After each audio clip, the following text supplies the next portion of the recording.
Hello friends. इस video में हम एक प्रॉब्लम को सॉल्व करेंगे जिसका नाम है फर्स्ट नेगेटिव एलिमेंट। तो सबसे पहले हम इस प्रॉब्लम के बारे में समझते हैं कि प्रॉब्लम क्या कहती है। एज्यूम करो प्रॉब्लम में हमें एक इंटीजर एरे गिवन है और एक पॉजिटिव इंटीजर के गिवन है।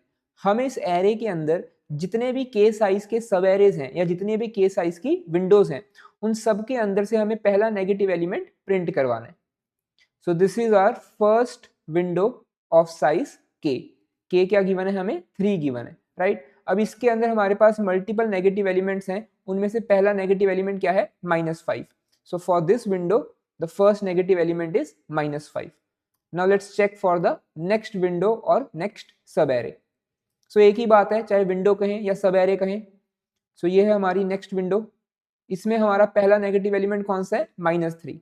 सो इसके लिए आंसर आएगा -3।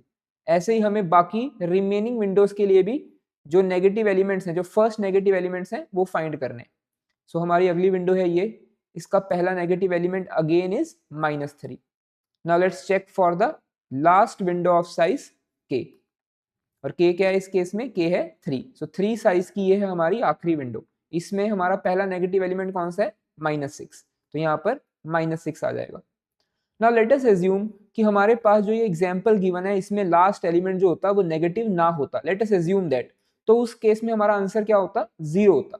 तो अगर किसी भी विंडो में के साइज की जो है उसमें कोई भी नेगेटिव एलिमेंट नहीं है, so for that we need to consider 0 as the answer. So this is the question that we have to solve. Now let's talk about the solution approach to solve this problem. अब सबसे simple approach जो हमारे mind में आती है इस problem को solve करने के लिए वो ये है कि हम जितने भी पॉसिबल के लेंथ की विंडोज हैं या सब एरेज हैं उन सबको चेक करें और हर विंडो के अंदर एक लूप लगाकर फाइंड करें कि पहला नेगेटिव एलिमेंट कौन सा है और उस नेगेटिव एलिमेंट को हम प्रिंट करवा दें।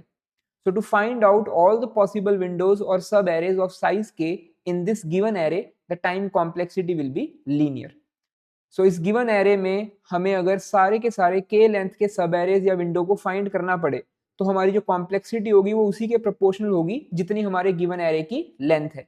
और फिर आपको हर विंडो के अंदर एलिमेंट्स को ट्रेवर्स भी करना पड़ेगा ताकि आप पहला नेगेटिव एलिमेंट ढूंढ पाओ। तो हर विंडो में k एलिमेंट्स होंगे, so overall complexity of this approach will become quadratic, n into k, n for finding all the windows of length k, and then her window के अंदर ट्रेवर्स करना पड़ेगा तो k कॉम्प्लेक्सिटी और आ जाएगी। Now we want to solve this problem in less than quadratic time. So can we use any pattern that we have studied so far? The answer is yes. We can use sliding window technique to solve this problem efficiently. तो अब ये समझते हैं कि हमारे mind में ये कैसे आया कि ये क्वेश्चन स्लाइडिंग विंडो से सॉल्व हो सकता है। अब आप 2 पॉइंट्स पे हमेशा फोकस करना। अब इस क्वेश्चन के अंदर हमें किस चीज की बात की जा रही है, विंडो की बात की जा रही है। विंडो मतलब कंटिग्यूअस एलिमेंट्स या फिर हम सब एरे भी कह सकते हैं। तो जब भी क्वेश्चन में सब एरे या फिर विंडो की बात की जाएगी, so this is one point that you have to note. दूसरा इंपॉर्टेंट पॉइंट जो आपको नोट करना है वो ये है, क्या हम इस क्वेश्चन को सॉल्व करने के लिए जो भी सब एरेज को प्रोसेस करेंगे वो एक सिंगल सब एरे को प्रोसेस करेंगे या मल्टीपल सब एरे को प्रोसेस करेंगे। तो डेफिनेटली इस क्वेश्चन में खुद ही कहा गया है कि हमें हर एक वो सब एरे चेक करना है जिसकी लेंथ k है और उसका पहला नेगेटिव एलिमेंट प्रिंट करवाना है। So definitely we have to actually process all the possible subarrays, therefore that is the second point that we have to note. तो जब भी क्वेश्चन को सॉल्व करने के लिए हमें मल्टीपल सब एरेज को प्रोसेस करना पड़े, so that is second important point that we have to note from the problem. Now जब भी आपको एक क्वेश्चन में ये 2 इंपॉर्टेंट पॉइंट्स दिखेंगे, so there is a high chance कि हम उस क्वेश्चन को स्लाइडिंग विंडो टेक्निक लगा करके सॉल्व कर सकते हैं। अब एक और क्वेश्चन हमारे माइंड में आता है कि स्लाइडिंग विंडो तो हमें समझ में आ गया, पर स्लाइडिंग विंडो भी 2 टाइप की होती है, राइट। एक होती है फिक्स्ड साइज स्लाइडिंग विंडो, एक होती है वेरिएबल साइज स्लाइडिंग विंडो। अब ये कैसे पता लगेगा कि हमारी problem fix size sliding window से सॉल्व होगी या फिर वेरिएबल साइज स्लाइडिंग विंडो से सॉल्व होगी। अब उसके लिए हम एक दूसरी चीज नोट करनी है हमारे क्वेश्चन में। क्या इस क्वेश्चन में हमारी विंडो या सब एरे के साइज के बारे में कुछ दिया गया है? बिल्कुल दिया गया है। तो इन दिस क्वेश्चन क्लियरली कहा गया है कि हमें हर वो सब एरे जिसकी लेंथ k के इक्वल हो उस सब एरे के अंदर से हमें फर्स्ट नेगेटिव एलिमेंट फाइंड करके प्रिंट करवाना है। इसका मतलब हमें सब एरे का जो साइज है वो पहले से ही फिक्स्ड करके दिया गया है, right. So we have to use fixed size sliding window technique और pattern to solve this problem. तो अब हम एक एग्जांपल लेते हैं और उस पर हम स्लाइडिंग विंडो पैटर्न को अप्लाई करते हैं। Obviously fix size sliding window को अप्लाई करेंगे एंड हम ये देखते हैं कि कैसे हमारी ये जो प्रॉब्लम है वो एफिशिएंटली सॉल्व हो सकती है। नाउ हम ये वाला एग्जांपल लेते हैं और इसके ऊपर हम फिक्स साइज स्लाइडिंग विंडो को अप्लाई करने का ट्राई करते हैं। अब यहाँ पर हमें एक चीज हमेशा ध्यान रखनी है कि जब भी हम स्लाइडिंग विंडो अप्रोच को अप्लाई करने जा रहे हैं तो सबसे पहले हमें हमारी विंडो को कंस्ट्रक्ट करना पड़ेगा, क्योंकि स्टार्टिंग में तो हमारी विंडो में कोई एलिमेंट नहीं होगा, राइट। और विंडो को हम स्लाइड तब तक नहीं कर सकते जब तक उसके अंदर के एलिमेंट्स फिल नहीं हो जाते। सो फर्स्ट स्टेप क्या होगा हमारा कि एक एक करके हम एरे के स्टार्टिंग में से के एलिमेंट्स हमारी विंडो के अंदर फिल करें, उसी के बाद हम हमारी विंडो को स्लाइड कर पाएंगे राइट साइड में। So the first step is to insert k elements in the window and then we have to slide that window to solve the problem efficiently. अब यहाँ पर सबसे पहले हम -5 को हमारी विंडो में डालेंगे, फिर हम 2 को डालेंगे, फिर हम -3 को डालेंगे। सो k एलिमेंट्स हमारी विंडो के पार्ट बन गए, राइट। अब यहाँ पर हमें एक और चीज का ध्यान देना है that we only want to focus on the negative elements, we do not want to focus on the positive elements, because हमें हर विंडो का पहला नेगेटिव एलिमेंट ही फाइंड करना है। सो यहाँ पर आइडिया ये है कि जब भी आप अपनी विंडो में किसी भी एलिमेंट को इंक्लूड करते हो, अगर वो एलिमेंट नेगेटिव है तो उसे एक डेटा स्ट्रक्चर में स्टोर करवा लो। सो let us say we take a queue data structure. So queue data structure follows first in first out principle. तो क्यू के अंदर एलिमेंट्स लास्ट से इंसर्ट होते हैं और फ्रंट से पॉप होते हैं। सो आई बिलीव ये डेटा स्ट्रक्चर आपको ऑलरेडी पता है। सो हमारा जो पहला एलिमेंट आया जिसे हमने विंडो में डाला that is a negative element, तो हम इसे क्या करेंगे क्यू के अंदर इंसर्ट कर देंगे। सो क्यू में हमने -5 को इंसर्ट कर दिया। देन नेक्स्ट एलिमेंट आया हमारा 2 which is a non negative element, तो इसको हमने इग्नोर किया। फिर हमारा थर्ड एलिमेंट आया -3, it is again a negative element, तो इसे हमने क्या किया फिर से क्यू के अंदर पुश करवा दिया। अब हमारी विंडो के अंदर के एलिमेंट्स फिल हो चुके। अब हमें प्रिंट करवाना है कि हमारी करंट विंडो का सबसे पहला नेगेटिव एलिमेंट कौन सा है। So for that it is a O1 operation, we just need to check the front element of the queue. So जो भी हमारी क्यू के फ्रंट में एलिमेंट पड़ा होगा that will be the answer. And I hope that is making sense, because current window के हमने सिर्फ नेगेटिव एलिमेंट्स को ही क्यू में डाला है, तो जो भी इस क्यू में सबसे पहला एलिमेंट पड़ा होगा फ्रंट पे that will be the first negative element of this current window.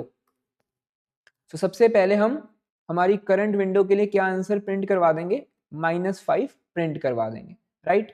Now we will slide this window 1 step forward. So अब हम इस विंडो को एक स्टेप आगे मूव कर देंगे। सो जैसे ही हमने हमारी विंडो को स्लाइड किया, सो जो पिछली विंडो का लेफ्ट मोस्ट एलिमेंट था वो हमारी विंडो से बाहर चला गया। अब आपको यहाँ पर एक और चीज का ध्यान देना है, जो एलिमेंट आपकी विंडो से बाहर गया है अगर वो एलिमेंट नेगेटिव एलिमेंट था सो डेफिनेटली वो हमारे क्यू के स्टार्टिंग में पड़ा होगा, राइट। तो हमें जब भी विंडो को स्लाइड करना है तो जो एलिमेंट हमारी विंडो से बाहर गया है हमें उस एलिमेंट को हमारी क्यू से भी पॉप करना है। So we have to pop the front element of the queue. और ये कब करना है, जब भी हमारी विंडो आगे स्लाइड हुई और जिस एलिमेंट को हमने विंडो से बाहर निकाला है वो अगर नेगेटिव एलिमेंट था तो हमें उसको क्यू में से भी पॉप करना है, हमें क्यू का फ्रंट एलिमेंट पॉप करना है। जैसे ही हमने हमारी विंडो को स्लाइड किया एक नया एलिमेंट हमारी विंडो के अंदर इंक्लूड हो गया। अब हमें चेक करना है कि क्या ये एलिमेंट नेगेटिव है या पॉजिटिव है। अगर ये एलिमेंट नेगेटिव होता तो हमें इसको क्यू के अंदर पुश करना होता। तो ये 2 स्टेप है, हमेशा याद रखना। जब भी हम विंडो को स्लाइड करते हैं तो जो भी नया एलिमेंट हमारी विंडो में इंक्लूड होता है राइट साइड से, हमें चेक करना है कि वो नेगेटिव है या पॉजिटिव है। If that element is negative we have to insert that element in the queue. दूसरी चीज, जब हमने विंडो को स्लाइड किया तो एक एलिमेंट हमारी विंडो से बाहर चला गया, लेफ्ट मोस्ट एलिमेंट।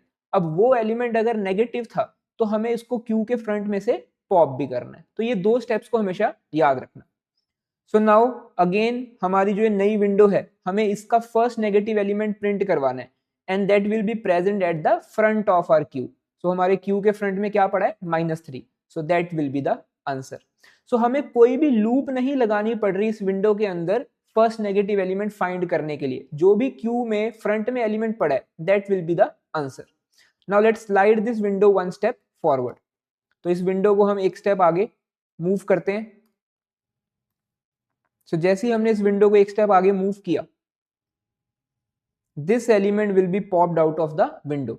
तो क्या ये एलिमेंट जो हमने पॉप किया है विंडो से, क्या ये नेगेटिव एलिमेंट है? नहीं है। तो मतलब हमें क्यू में से पॉप करने की जरूरत नहीं है, बिकॉज ये क्यू में होगा ही नहीं, राइट। अब एक नया एलिमेंट हमारी क्यू के अंदर इंक्लूड हुआ है, क्या ये नेगेटिव एलिमेंट है? नहीं। तो हमें इसे भी क्यू के अंदर डालने की जरूरत नहीं है। सो फिर से हमें क्या करना है, हमें हमारी करंट विंडो के अंदर फर्स्ट नेगेटिव एलिमेंट को प्रिंट करवाना है। सो वो वही होगा जो क्यू के फ्रंट में पड़ा हुआ है, that is -3। So again queue का फ्रंट एलिमेंट देखा और इसे ही हमने प्रिंट करवा दिया। Now let's slide this window.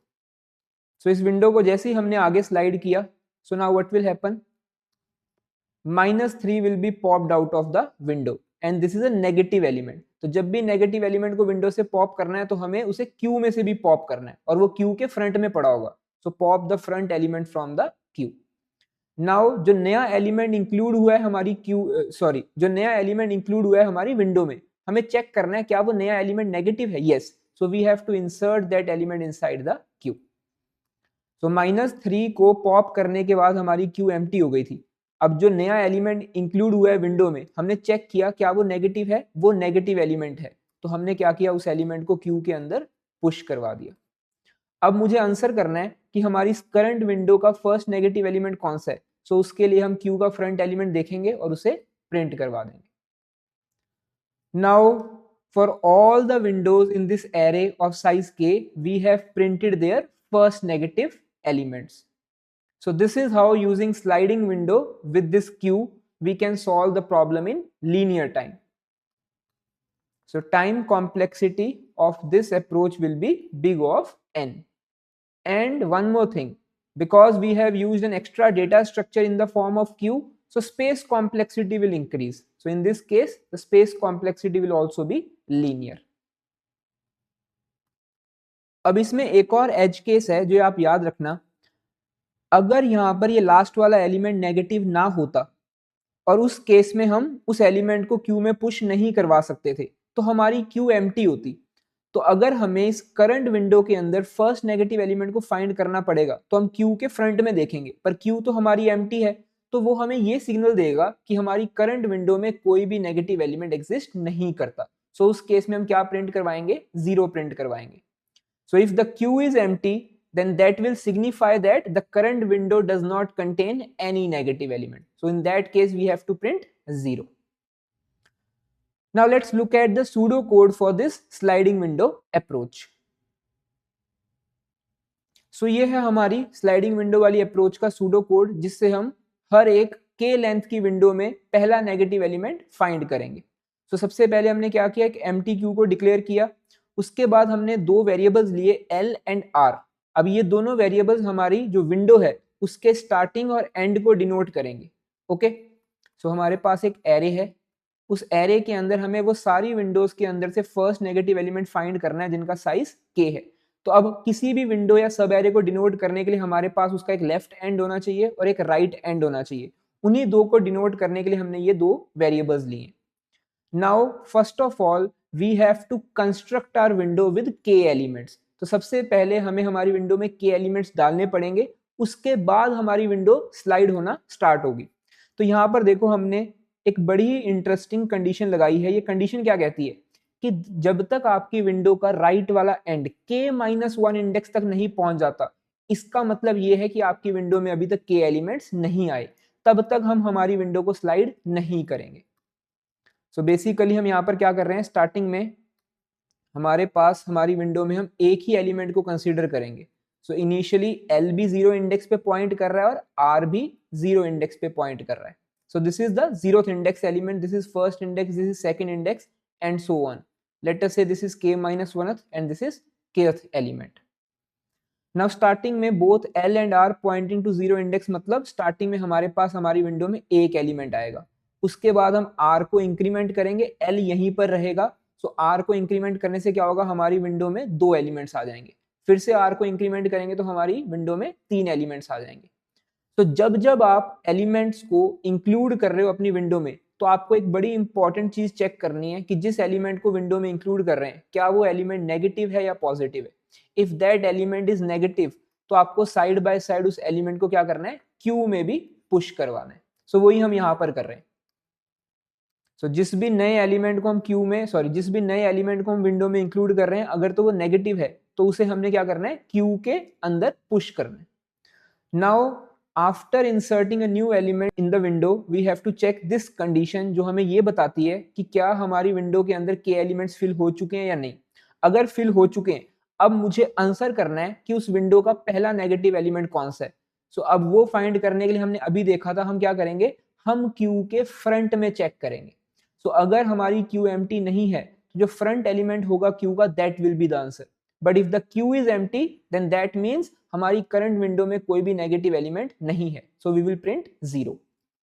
Then the next step is to slide the window. अब अगला स्टेप क्या है, विंडो को स्लाइड करना है हमें। अब जब आप विंडो को स्लाइड करोगे तो जो भी आपके लेफ्ट वाले एंड पे एलिमेंट होगा वो आपकी विंडो से बाहर चला जाएगा। तो हमें चेक करना है कि क्या जिस एलिमेंट को हम विंडो से बाहर निकाल रहे हैं क्या वो एलिमेंट नेगेटिव है। If yes, so we have to pop that same element from the queue as well, और वो क्यू के फ्रंट में पड़ा होगा तो हम क्या करेंगे, क्यू के फ्रंट एलिमेंट को पॉप कर देंगे। And then we will increment this L pointer. तो जब भी हमें हमारी विंडो को स्लाइड करवाना है, सो एल और आर दोनों पॉइंटर्स को हमें क्या करना पड़ेगा, इंक्रीमेंट करना पड़ेगा। सो अगर आपकी विंडो जो है वो यहां तक आ चुकी है तो आपका एल होगा 0 इंडेक्स पे, आर होगा यहां पर। So to slide this window we have to increment both L and R pointer.